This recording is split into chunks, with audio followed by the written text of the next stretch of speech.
할렐루야. 함께한 여러분 주님의 이름으로 환영하면서 오늘은요 제목이 참 아름답습니다.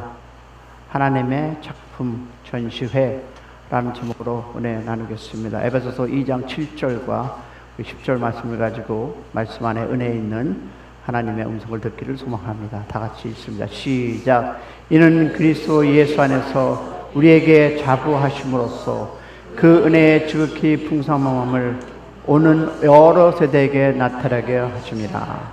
너희는 그 은혜를 위하여 믿음으로 말미암아 구원을 받았으니 이것은 너희에게 난 것이 아니요 하나님의 선물이라.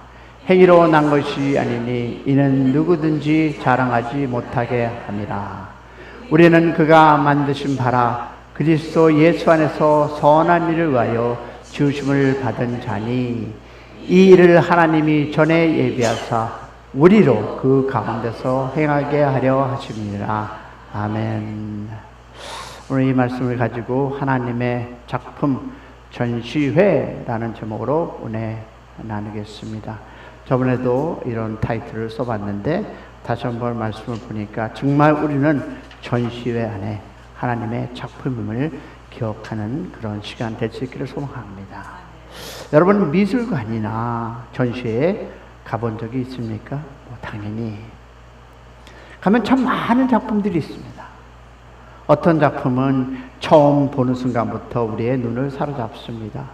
그런데 가만히 작품을 바라보고 있으면 조금씩 생각이 달라집니다.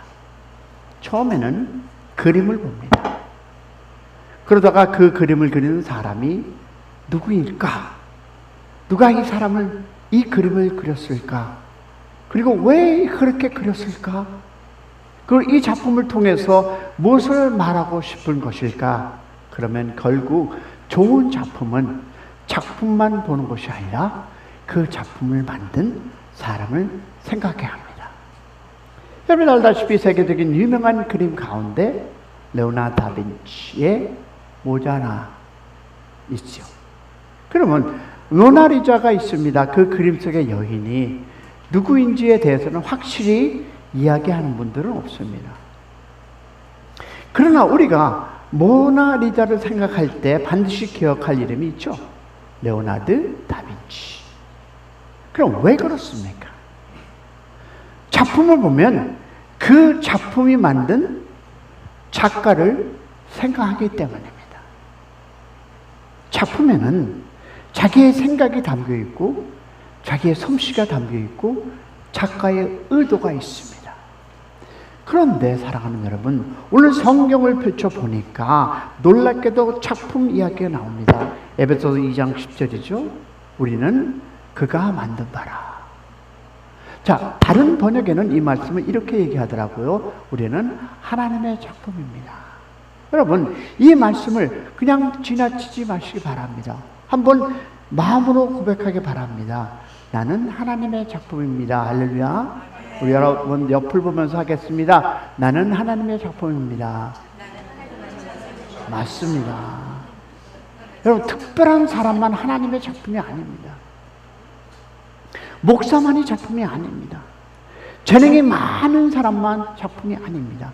예수 그리스도 안에 우리 한 사람 한 사람이 하나님의 작품 믿으시면 아멘. 그렇다면 여기서 아주 중요한 질문이 있습니다. 작품의 목적이 무엇입니까? 여러분 아름다운 하나님의 작품, 그러면 작품의 목적이 무엇일까요? 작품이 자기를 자랑하는 것은 아닙니다.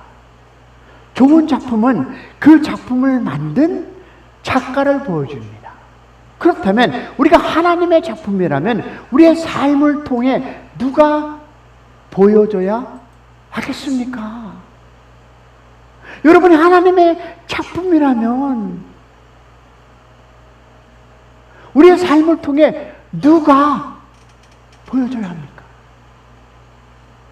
내가 보여줘야 합니까? 내 능력이 보여줘야 합니까? 내 자랑이 보여줘야 합니까? 아닙니다. 하나님이 보여줘야 합니다. 할렐루야. 이것이 오늘 말씀의 핵심입니다. 저는 이 말씀을 묵상하면서 한 가지 생각을 했습니다. 그렇다면 교회는 무엇일까? 저는 이렇게 표현하고 싶습니다. 교회는 하나님의 작품 전시장입니다. 오늘도 하나님의 작품들이 이 자리에 모여 있습니다. 그런데 전시장에 있는 작품들이 모두 똑같습니까? 아닙니다. 크기도 다르고 색깔도 다르고 그리고 또 모양도 다르고 그러면 우리도 그렇습니다. 어떨까요? 성격도 다르고 환경도 다르고 재능도 다르고 상처도 다르고 생각도 다릅니다. 그러나 한 가지는 같습니다. 뭘까요? 우리를 만드신 분이 누구다? 하나님이십니다. 자, 그러므로 우리는 서로를 바라보면서 왜 저 사람은 나와 다를까? 라고 생각할 것이 아니라 하나님께서는 저 사람을 통해 무엇을 나타내려고 합니까? 라는 질문을 던져보셔야 합니다. 여러분, 자기 자신을 바라볼 때도 마찬가지입니다. 왜 나는 이것밖에 안 될까? 왜 나는 저 사람처럼 되지 못할까? 비교하며 낙심할 필요가 없습니다. 보세요. 작품은 다른 작품과 비교해서 작품이 되는 것이 아닙니다. 중요한 것은 누가 만들었냐는 것입니다. 그러면 여러분이 만드신 분이 누구다? 하나님. 자, 그러나 이것은 나는 하나님의 작품이라니까 아무렇게나 살아도 된다는 뜻은 아닙니다. 오히려 그 반대죠. 하나님의 작품이기 때문에 하나님을 나타내며 살아야 합니다. 믿으시면 그래서 오늘 말씀은 뭡니까? 당신은 귀한 사람입니다 라고 끝나지 않습니다. 바울은 우리에게 더 중요한 사실을 던집니다. 하나님의 작품이 된 사람은 어떻게 살아야 하는가? 여러분 기억하십니까? 지난주 우리는 무엇을? 나는 죽었던 사람이었습니다. 그러나 하나님께서 살리셨습니다. 이제 나는 하나님의 선한 일을 위해서 살아가는 사람입니다 라는 것이 저번 주 설교였습니다. 그리고 말씀을 나누었습니다. 그러면 오늘은 거기에서 한 걸음 더 나아가겠습니다. 하나님께서는 왜 나를 살리셨습니까? 왜 나를 새롭게 만드셨습니까? 그리고 하나님의 적분된 나는 이제 어떻게 살아가야 합니까? 그것이 오늘 에베소서 2장 7절부터 10절 그 질문에 답을 하고 있습니다. 오늘 말씀을 들으며 이 질문 하나를 마음에 품으시기 바랍니다. 다 같이 시작. 나를 통해 사람들은 어떤 하나님을 보고 있는가? 여러분 개개인을 통해서 사람들은 어떤 하나님을 보고 있는가라는 것입니다. 오늘 말씀을 통해서 하나님의 작품인 우리는 어떻게 살아야 하는지 함께 은혜를 한번 나눠보겠습니다. 첫 번째 보니까 하나님의 작품은 은혜로 만들어졌습니다. 할렐루야. 여러분, 우리가 하나님의 작품이라면 먼저 한 가지를 알아야 하는데 하나님께서 어떻게 우리를 하나님의 작품으로 만드셨을까?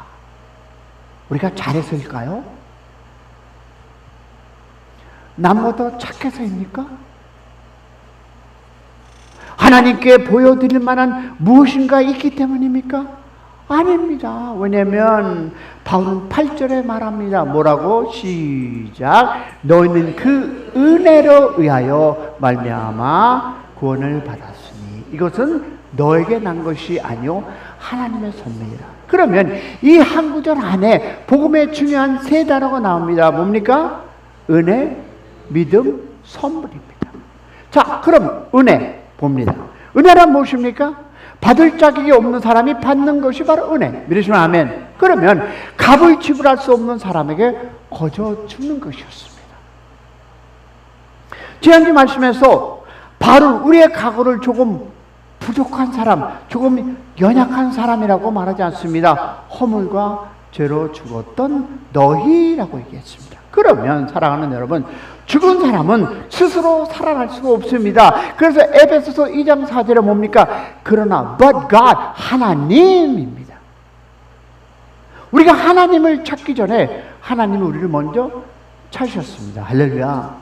우리가 하나님을 사랑하기 전에 하나님께서 먼저 사랑하셨습니다. 우리가 손을 내밀기 전에 하나님이 먼저 손을 내밀었습니다. 이것이 바로 은혜입니다. 할렐루야. 그러면 사랑하는 성도 여러분, 신앙생활을 오래 하다 보면 이 은혜에 익숙해진다는 것입니다.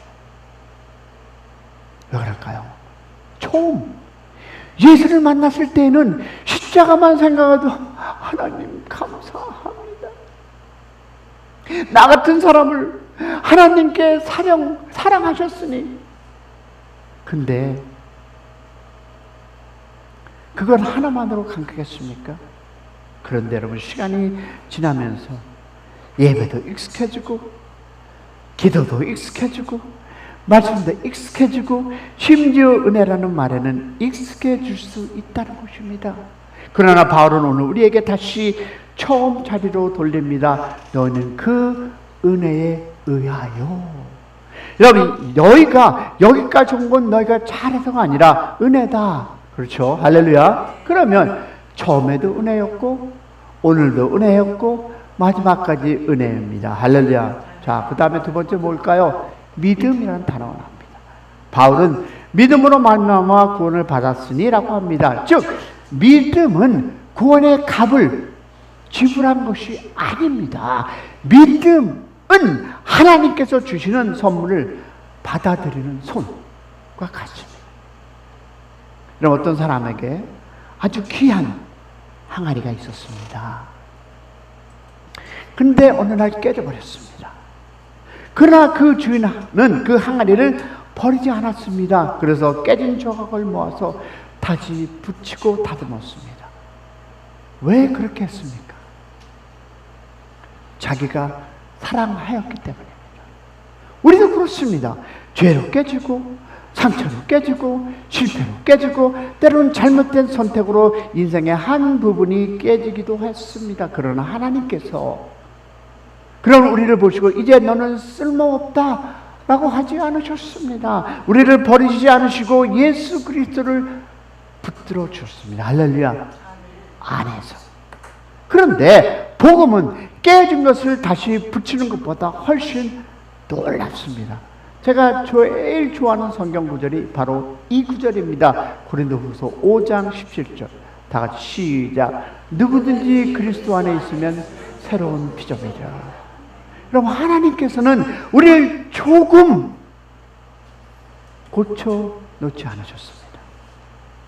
그리스도 안에서 새로운 사람으로 만드셨다. 할렐루야. 복음은 여러분, 나쁜 사람이 조금 착해지는 정도가 아닙니다. 죽었던 사람이 살아나는 것. 할렐루야. 여러분, 하나님 없이 살던 사람이 하나님과 함께 살아가는 사람이 되고, 자기 마음대로 살던 사람이 주님 이제 저를 통해 무엇을 이루기를 원하십니까? 라고 묻는 사람이 된 것. 이것이 바로 새로운 피조물입니다. 할렐루야. 세 번째 뭡니까? gift, 선물입니다. 바울은 뭐라고 얘기합니까? 시작. 이것은 너에게 난 것이 아니요 하나님의 선물이라. 선물은 아시다시피 돈을 주고 사는 것이 아닙니다. 일한 대가를 받는 것도 선물이 아닙니다. 선물을 받을 때 우리가 할 수 있는 가장 좋은 말은 뭡니까? Thank you, 감사합니다. 그러면 여러분, 구원도 마찬가지 아닙니까? 하나님께서는 내가 이만큼 착하게 살면 구해지겠다라고 하신 것도 아니고요. 구원에 가면 뭡니까? 예수님께서 십자가에 이미 지불하셨다. 할렐루야. 그리고 하나님께서 우리에게 내미십니다. 뭐라고? 받으라. 아멘입니까? 죄사함을 받으라. 새 생명을 받으라. 그리고 하나님의 자녀가 되는 은혜를 받으라. 이것이 바로 믿음으로 받는 것. 이러시면 아멘. 성도 여러분, 그리고 하나님께서는 구원받은 우리를 지금도 만들어 가시고 계십니다. 할렐루야. 여러분, 작품은 한 번에 완성되지 않습니다. 화가는 그리고 또 그리고 고치고 또 다듬습니다. 조각가도 깎고 또 깎습니다. 왜 그렇습니까? 자기의 마음속에는 완성될 작품이 있기 때문입니다. 하나님께서 우리를 그렇게 만들어 가지고 있습니다. 어떻게? 말씀으로 다듬으시고, 기도를 통해 다듬으시고, 사람을 통해 다듬으시고, 때로는 고난을 통해서도 우리를 다듬고 계심을 믿기를 소망합니다. 그 순간에는 이해되지 않을 때가 있습니다. 하나님 왜입니까? 그러나 시간이 지나 돌아보면 깨닫습니다. 아, 그때도 하나님께서 나를 만드셨구나. 할렐루야. 혹시 오늘 자신을 바라보며 실망하고 계십니까? 나는 왜 아직도 부족할까? 왜 고쳐지지 않는 것이 이렇게 많을까? 여러분, 낙심하지 마시고 하나님께서 아직 작업하고 계심을 믿기를 축복합니다. 우리는 버려진 작품이 아닙니다. 지금도 하나님 손 안에서 만들어지고 있는 작품. 할렐루야. 그러므로 우리의 기도는 이래야 되지 않을까요? 하나님, 저를 주님의 손에 맡깁니다.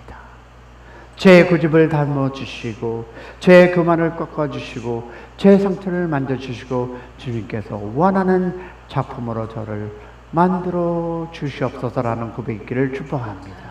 왜냐하면 오늘 8절에 이 세 단어를 기억하시기 바랍니다.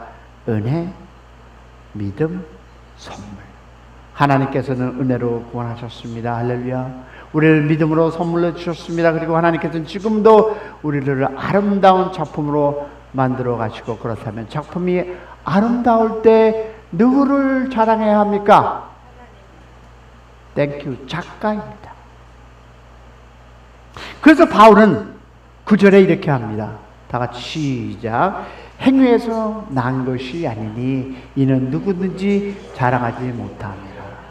할렐루야. 그렇다면 여러분, 두 번째 우리가 기억해야 할 것은요, 하나님의 작품은 자기를 자랑하지 않고 하나님을 높입니다. 왜 그러냐면 에베소 2장 9절에 보겠습니다. 8절에 다시 바울은 우리의 구원이 누구다? 은혜이고 믿음으로 받은 것이고 선물이라고 말씀합니다. 그렇다면 자연스럽게 다음 질문이 생각나지 않겠습니까? 자, 구원이 하나님의 선물이라면 우리가 자랑할 수 있는 것이 무엇이 있겠습니까? 그래서 바울은 바로 구절로 말씀합니다. 행위로 난 것이 아니라 이는 누구든지 자랑하지 못합니다. 그렇다면 여러분, 이 말씀은 우리의 선한 행동이 필요 없다는 뜻이 아닙니다. 선하게 살아야 합니다. 충성해야 합니다. 봉사해야 합니다. 그러나 그것을 구원을 얻었다고 생각해서는 안 된다는 이야기입니다. 구원의 자리에서는 아무도 자랑할 수 없습니다. 모두가 하나님의 은혜로 구원받았기 때문. 아멘이십니까? 그런데 사람들에게는 참 이상한 마음이 있습니다. 처음에는 하나님의 은혜입니다 라고 고백합니다. 그런데 시간이 지나가고 일이 잘 되기 시작하면 조금씩 그래도 내가 했다 라는 마음이 들어옵니다. 저만 그렇습니까? 내가 열심히 했기 때문에, 내가 기도했기 때문에, 내가 오래 섬겼기 때문에, 특별히 신앙생활을 오래 하면 더 조심해야 합니다. 왜 그럴까요? 예배도 많이 드렸다. 기도도 많이 했다. 교회에 봉사도 하고 헌신도 했습니다. 그러다 보면 자기도 모르게 나는 이 정도 했는데 라는 생각이 들어올 수 있습니다. 성도 여러분, 저는 이것이 참 중요하다고 생각합니다. 은혜를 기억하면 감사가 나오고, 공로를 기억하면 뭐가 나올까요? 섭섭함이 나옵니다.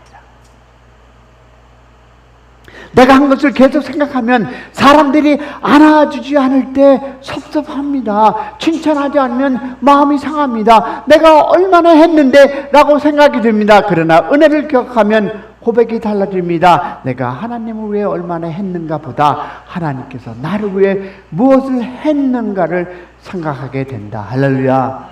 그러면 다시 감사가 살아납니다. 오늘 설교 제목이 뭘까요? 하나님의 작품 전시회입니다. 그러면 질문하겠습니다. 여러분 전시회에서 가장 아름다운 작품을 보면 그 작품이 자기를 자랑하던가요? 아닙니다. 사람들은 그 작품을 보면서 누가 이것을 만들었을까 하며 작가를 생각합니다. 작품이 아름다울수록 작가의 솜씨가 드러납니다. 그렇다면 하나님의 작품이 우리의 삶도 마찬가지입니다. 사람들이 우리를 보고 저 사람 참 대단하다 에서 끝나는 것이 아니라 저 사람을 저렇게 만든 하나님은 어떤 분이실까? 아멘? 생각해야 합니다. 여러분, 좋은 하나님의 작품은 사람의 시선을 자기에게 붙들어 두지 않고 하나님께 돌립니다. 가뭄이 심하게 들었습니다.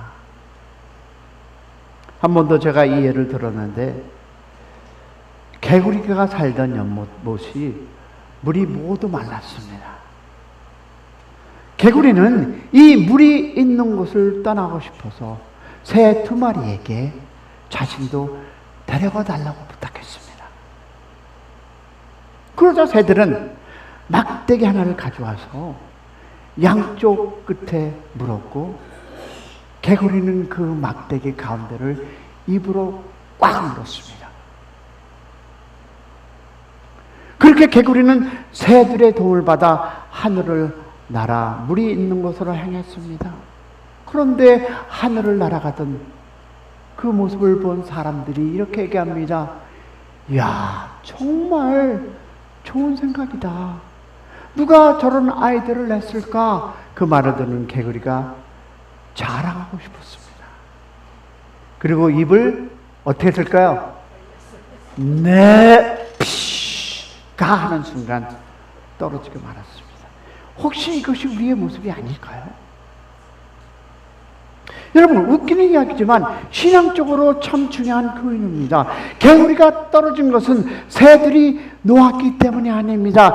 자기를 자랑하려는 그 입을 열었기 때문입니다. 우리도 그렇습니다. 하나님께서 붙들어 주셨습니다. 하나님께서 길을 열어 주셨습니다. 사람도 주셨습니다. 건강도 주셨습니다. 기회도 주셨습니다. 그런데 어느 날 내가 했다라고 말하기 시작하면 그때가 위험합니다. 할렐루야. 사도 바울은 수많은 일을 했습니다. 복음도 전하고 교회도 세우고 많은 교회도 견뎌냈습니다. 교난도 견뎌냈습니다. 그런데 바울은 고린도전서 15장 10절에 뭐라 합니까? 그러나 내가 된 것은 하나님의 은혜로 된 것이니 여러분, 바울에게 자랑할 것이 없어서가 아니었습니다. 인간적으로 보면 많았습니다. 그러나 바울이 마지막에 붙드는 것은 내가 했다가 아니라 하나님의 은혜였습니다. 할렐루야. 성도 여러분, 여기서 한 가지 오해하지 말고 들어야 합니다. 여러분, 겸손은 나는 아무것도 아닙니다. 나는 쓸모없는 사람입니다. 라고 자신을 무시하는 것이 아닙니다. 오늘 성경은 오히려 너는 하나님의 작품이다 라고 말합니다. 그렇다면 우리는 귀합니다. 그러나 왜 귀합니까? 우리를 만드신 분이 하나님이기 때문에. 할렐루야. 성경적인 겸손은요, 자기를 무가치하게 만드는 것이 아니라 내가 있는 모든 것이 하나님께로 왔다라는 인정. 믿으시면 아멘. 그러므로 사랑하는 성도 여러분, 재능이 있으면 감사하세요. 찬양 잘하는 우리 권사님, 찬양 잘하는 여러분 감사하십시오. 건강이 있으면 감사하시기 바랍니다. 물질이 있으면 감사하세요. 직분이 있으면 감사하세요. 사역에 열매가 있으면 감사하세요. 그러나 마지막에는 반드시 하나님께 돌리시기를 축원합니다. 왜? 하나님이 하셨습니다. 그래서 신앙의 깊어질수록 여러분, 나는 작아지고 하나님이 커져야 합니다. 그래서 아멘. 우리의 삶도 마찬가지입니다. 하나님의 작품인 우리의 목적은 나를 드러내는 것이 아니라 나를 만나신 하나님을 드러내기를 축원합니다. 그러므로 우리의 평생 고백이 내가 했습니다가 아니라 하나님이 하셨습니다라는 고백을 하시기를 축복합니다. 내가 여러분에게 얘기했죠. 제가 왜 간증 집회를 안 되는지 얘기했습니까? 간단합니다. 내 자랑을 하기 때문에 안 되는 것입니다. 여러분, 모든 것은 하나님의 은혜였습니다. 그런 은혜가 되기를 축복합니다. 그런데 바울은 여기서 끝나지 않죠. 하나님께서 우리를 아름다운 작품으로 만들고 가만히 전시해 놓은 것이 아니라 그 작품에는 분명한 목적이 있었습니다. 그것이 바로 세 번째입니다. 자, 다 같이 볼까요? 시작. 하나님의 작품은 선한 일을 통해 하나님을 나타낸다는 것입니다. 자, 8절 보겠습니다. 8절에 뭐라고 합니까? 하나님의 선물이라. 그리고 9절에는 누구든지 자랑하지 못하게 합니다. 그리고 이제 10절에 다시 말씀합니다. 다 같이 시작. 우리는 그가 만드신 바라 그리스도 예수 안에서 선한 일을 위하여 지으심을 받았나니. 할렐루야. 여러분, 여기서 아주 중요한 복음의 순서가 있습니다. 은혜로 구원을 받았습니다. 그러므로 자랑할 것이 없습니다. 그리고 이제 선한 일을 위해 살아간다. 할렐루야. 이 순서가 바뀌면 안 됩니다. 우리는 선한 일을 해서 구원받은 것이 아니다. 맞죠? 그러면 구원받았기 때문에 선한 일을 하는 것입니다. 믿으시면 아멘. 그러면 하나님의 사랑을 받기 위해 섬기는 것이 아니라 이미 사랑받았기 위해 섬기는 것임을 믿기를 축복합니다. 그래서 여러분, 신앙생활은 억지로 해야 하는 의무가 아니라 받은 은혜에 대한 감사의 삶이 되기를 축복합니다. 우리 10절을 다시 볼까요? 우리는 그가 만드신 바라. 바로 이 말씀입니다. 왜? 우리는 하나님의 작품.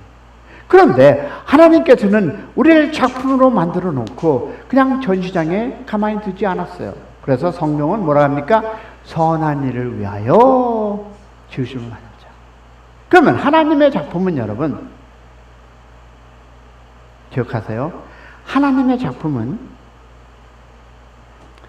살아 움직이는 작품입니다. 하나님의 작품은 벽에 걸어두는 작품이 아닙니다. 그의 예배당에 와서 앉아서 예배드리는 작품이 아니라 살아있는 움직이는 여러분의 가정 속에서, 여러분의 비즈니스 속에서, 여러분의 이웃을 통해서 살아서 움직이는 작품임을 믿기를 축복합니다. 살아가는 작품, 섬기는 작품, 용서하는 작품, 넘어진 사람의 손을 쥐어주고 아픈 사람을 돌아보며 우리의 삶을 통해서 하나님의 마음을 보여주는 작품이 여러분이라는 것을 믿기를 소망합니다. 실수한 사람을 정자기보다 품어주는 선한 일을 하는 작품, 어려운 사람에게 좋으니 손을 내미는 작품, 가정에서 먼저 따뜻한 말을 건져내는 그런 선한 일의 작품이 되시기를 주님의 이름으로 축원합니다. 하나님은 결코 작품은 작은 일만 하는 것이 아닙니다. 왜냐하면 10절에 다시 볼까요? 다 같이 시작. 이 일은 하나님이 전에 예비하사 우리를 그 가운데서 행하게 하랍니다. 살아있는 작품은 여러분 걸어놓는 게 아니에요. 그 길을 예비하사 우리를 그 가운데 행하게 하려고.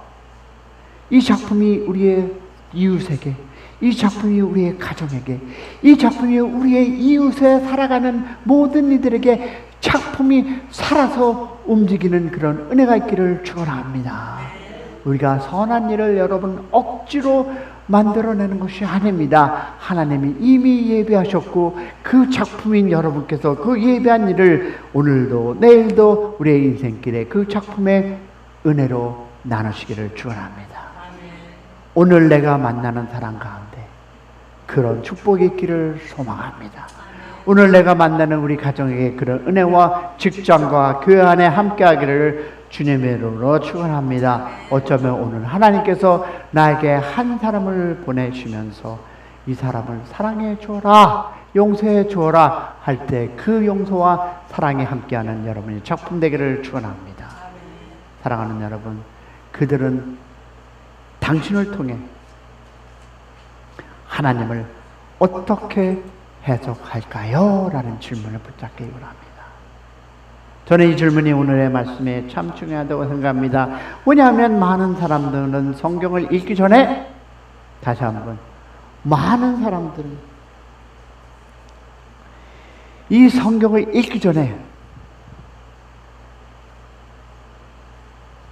뭘 먼저 할까요? 그리스도인을 먼저 읽기 때문입니다. 교회에 오기 전에 교회에 다니는 사람을 먼저 봅니다. 우리가 어떻게 말하는지, 사람들은 어떻게 대하는지, 어려움을 만났을 때 어떻게 반응하는지, 그리고 우리를 보면서 하나님을 생각합니다. 여러분, 왜 교회에 우리가 다른 사람을 인도하지 못할까요? Maybe 여러분과 내가 예수님의 그 향기를 나타내지 못해서가 아닐까요?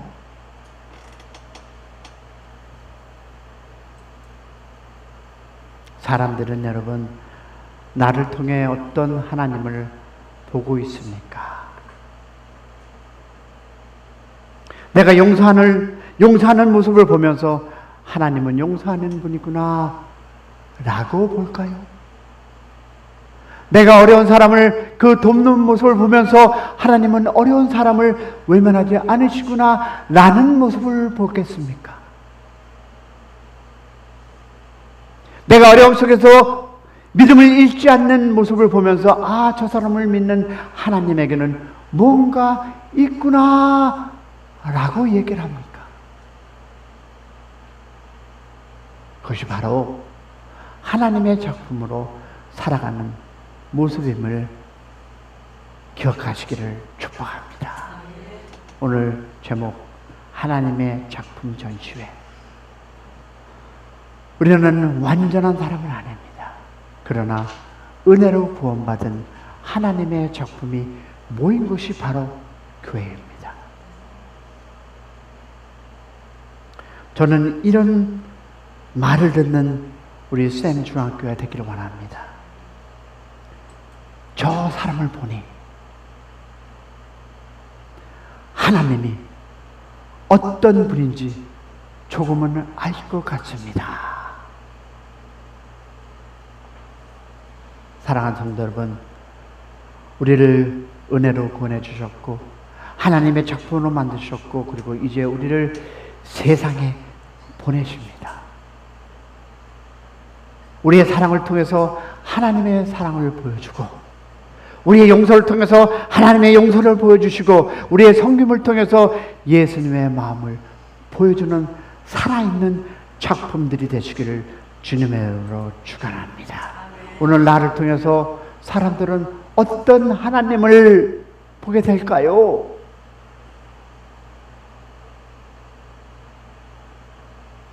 자기를 만드신 하나님을 보여주는 우리 작품이 되기를 주님의 이름으로 축원합니다. 그런 아름다운 작품으로 살아가는 저와 여러분이 되시기를 주님의 이름으로 축원합니다. 우리 찬양하겠습니다.